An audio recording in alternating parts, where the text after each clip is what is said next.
Professor Cisco, o top da física, vai começar mais uma aula interativa pelo CAEP junto com vocês. E hoje, ou agora, falando sobre cinemática. O que a prova do Enem pode cobrar de você sobre cinemática? Mais uma vez, conceitos básicos sobre o assunto. E o que são conceitos básicos sobre o assunto de cinemática?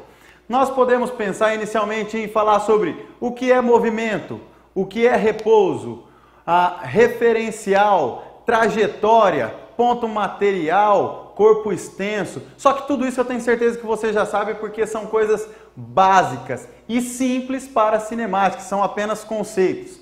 A partir daí, na cinemática nós vamos trabalhar apenas com um ponto material. Esse ponto material que em movimento descreve uma certa trajetória. Essa trajetória que pode ser retilínea, que pode ser curvilínea.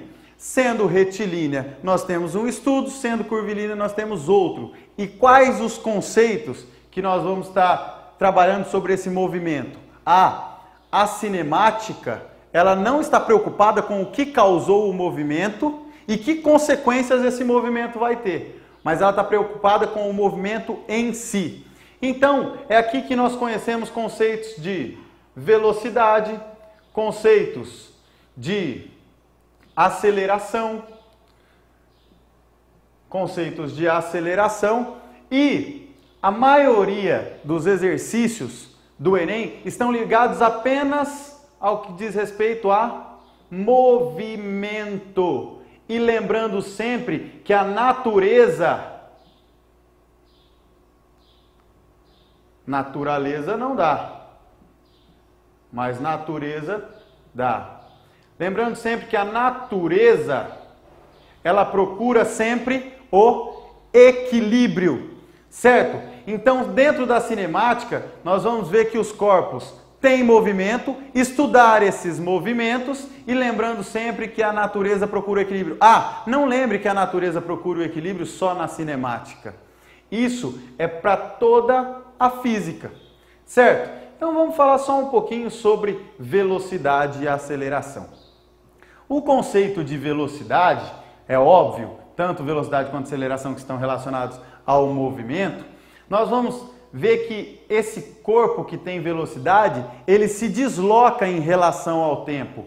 É uma variação, a variação que se tem do espaço, ou seja, da posição numa determinada trajetória em relação ao tempo. Então, se eu tenho uma trajetória aqui, vamos supor que isso seja retilíneo. Essa trajetória tem uma certa origem e eu tenho um corpo aqui que ele está se movimentando, ou seja, ele tem uma determinada velocidade. Se eu quiser calcular a velocidade média desse corpo, então eu vejo o quanto ele se deslocou, ou seja, a diferença do ponto de onde ele partiu até o ponto onde ele chegou e vejo esse deslocamento e relaciono com o tempo. Então, quantos metros ele se deslocou por segundo? Quantos quilômetros ele se deslocou em uma hora? Essa relação entre o deslocamento e o tempo é o que nos dá a velocidade média. Necessariamente, em todos os pontos aqui, ele teve uma mesma velocidade? Não necessariamente. Depende do movimento. Se essa velocidade foi variando, isso que nós estamos escrevendo aqui é a velocidade que ele teria que ter para sair desse ponto aqui e chegar nesse ponto aqui no mesmo intervalo de tempo, sempre com a mesma velocidade. Isso é velocidade média. As velocidades possíveis que ele teve aqui, aumentou, diminuiu a velocidade, como se você estivesse numa pista dentro do carro. Chegou atrás de um caminhão, diminui a velocidade. Para ultrapassar o caminhão, aumenta a velocidade. E no final você, por exemplo, foi de Cacilândia até Chapadão do Sul em 1 hora. Necessariamente a sua velocidade foi a mesma em todos os intervalos de tempo? Não. Mas nós dizemos que a velocidade média foi de 100 km por hora. Certo? E essas velocidades que nós temos em cada momento é o que nós chamamos de velocidade instantânea.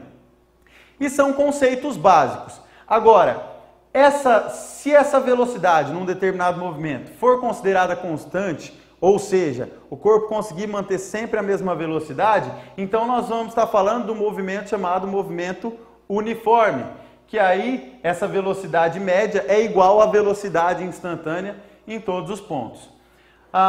E a aceleração? O que é o conceito de aceleração? Bom, um corpo ele pode aumentar a velocidade dele ou diminuir a velocidade dele em módulo. Vamos falar em módulo, até porque no Enem essas grandezas aqui vetoriais são pouco cobradas. Certo? Então vamos supor que ele aumente a velocidade. Ele estava em repouso e em 1 segundo ele atingiu uma velocidade de 2 metros por segundo. Depois de 2 segundos, ele estava com uma velocidade de 4 metros por segundo. Então, a velocidade vai variando a cada segundo 2 metros por segundo. Então, essa aceleração nada mais é do que a variação da velocidade em relação ao tempo. E aí estão os conceitos principais sobre cinemática. Cinemática no Enem é uma ou duas questões e o que ele vai cobrar são esses conhecimentos básicos ou a própria vivência que você tem no seu dia a dia, na sua escola ou aquilo que você observa quando você está jogando bola ou correndo ou aquilo que você assiste de esportes como Fórmula 1, por exemplo. A cinemática ela é muito abordada quando está ligada a um tema do cotidiano, porque esses conceitos, geralmente, eles produzem equações, e você precisa trabalhar com essas equações. E o Enem não quer que você trabalhe com várias equações para chegar num resultado, ele quer trabalhar com os conceitos. Então, como nós vamos ver aqui, na questão que vai ser trabalhada sobre esse tópico, vocês vão perceber que é algo mais do cotidiano. Vamos dar uma olhada. Partículas suspensas em um fluido apresentam contínua movimentação aleatória, chamado movimento browniano, causado pelos choques das partículas que compõem o fluido. A ideia de um inventor era construir uma série de palhetas montadas sobre um eixo que seriam postas em movimento pela agitação das partículas ao seu redor. Como o movimento ocorreria igualmente em ambos os sentidos de rotação, o cientista concebeu um segundo elemento, um dente de engrenagem assimétrico. Assim, em escala muito pequena, esse tipo de motor poderia executar trabalho, por exemplo, puxando um pequeno peso para cima. O esquema que já foi testado é mostrado a seguir. Então aqui, ele usou o conceito de trabalho. Poderia executar trabalho. Trabalho está mais ligado à energia. E a questão em si é de cinemática. Por quê? Ele só está preocupado com o movimento. Qual o movimento? Basta olhar a figura que foi dada.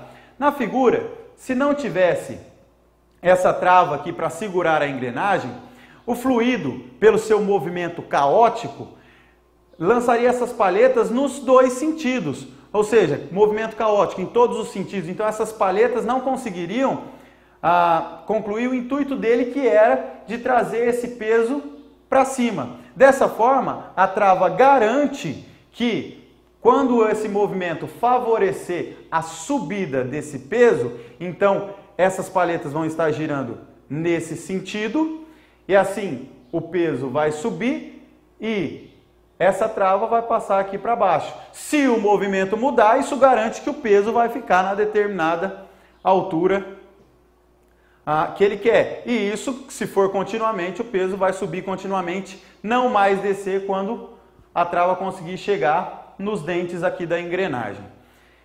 E, enfim, vamos ver qual que é a pergunta dele.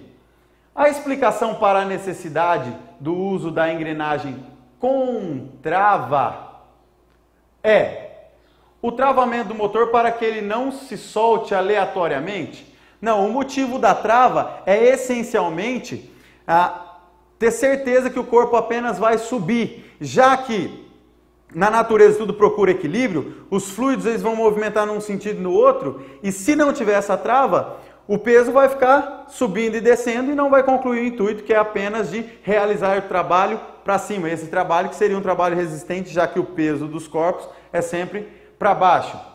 A seleção da velocidade controlada pela pressão. Selecionar a velocidade aqui é impossível, já que depende do movimento das partículas. O controle do sentido da velocidade tangencial, permitindo inclusive uma fácil leitura de seu valor. Não é controle do sentido da velocidade, porque esse controle ele não tem, como nós já dissemos, isso tudo depende do movimento das partículas, que é caótico. Uma hora favorece, outra hora não favorece a subida do nosso pezinho. E a determinação do movimento? Bom, aquela trava realmente ela tem o objetivo de determinar o movimento. Qual movimento? Naquele sentido que nós tínhamos visto anteriormente, neste sentido. Então nós precisamos que o movimento das partículas favoreça esse movimento, porque a trava só vai prender nesse sentido. Ó. Nós não vamos deixar com essa trava que essa engrenagem gire nesse sentido apenas, no sentido que nós queremos. No sentido que nós queremos significa determinar o movimento, que é o que está falando na alternativa D, a determinação do movimento, devido ao caráter aleatório, cuja tendência é o equilíbrio. Como a gente já disse no início da aula, o objetivo, a natureza, ela sempre procura o equilíbrio, e para compensar isso e não deixar o peso voltar, é que existe a trava. Então a alternativa certa seria a D. A cinemática no Enem, poucas questões, mas os conceitos de cinemática como aceleração e velocidade estão contidos na maioria dos exercícios que vocês vão resolver nas 14 ou 15 questões de física que o Enem cobra. Até a próxima aula, que provavelmente é de termologia. Um abraço, beijo!